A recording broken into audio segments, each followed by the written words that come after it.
Hi అండి, చూడండి ఇవాళ అయితే నేను స్వీట్ కార్న్ పకోడీ చేస్తున్నాను. స్వీట్ కార్న్ పకోడీకి కావాల్సిన పదార్థాలు చూడండి. ఒక అరటికాయ ముక్కల కింద కట్ చేస్తాను, అలాగే వాంవాకు ముక్కల కింద కట్ చేస్తాను. స్వీట్ కార్న్ అయితే ఇలా తీసుకుని మిక్సీ పట్టాలి ఫ్రెండ్స్. చూడండి, అలాగే రెండు పచ్చిమిరపకాయలు కూడా వేసాను ఇందులో. ఇది స్వీట్ కార్న్. అలాగే కొత్తిమీర కొంచెం లైట్ గా తీసుకొని శనగపిండి తీసుకోండి. చూడండి, స్వీట్ కార్న్ అయితే నేను ముందుగా అయితే మిక్సీ పట్టేసాను. మిక్సీ ఇలా పట్టుకోవాలి. చూడండి, వాంవాకు వేసుకోవాలి. వాంవాకు వేసాను నేను ఇప్పుడు. సో అలాగే అరటికాయ ముక్కలు కూడా వేసుకోవాలి. అరటికాయ ముక్కలు చిన్న చిన్నగా తరుగుకోవాలి ఫ్రెండ్స్.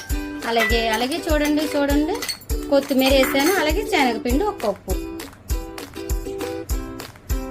చూడండి, పసుపు వేసాను. అలాగే తగినంత సాల్ట్. అంతే ఫ్రెండ్స్, మనం కలుపుకోవాలండి. అన్ని వేసిన తర్వాత ఇందులో సాల్ట్ పసుపు నేను యాడ్ చేస్తాను. చూడండి ఫ్రెండ్స్, ఫైనల్ గా ఆయిల్ అయితే ముందుగా పెట్టుకోవాలండి.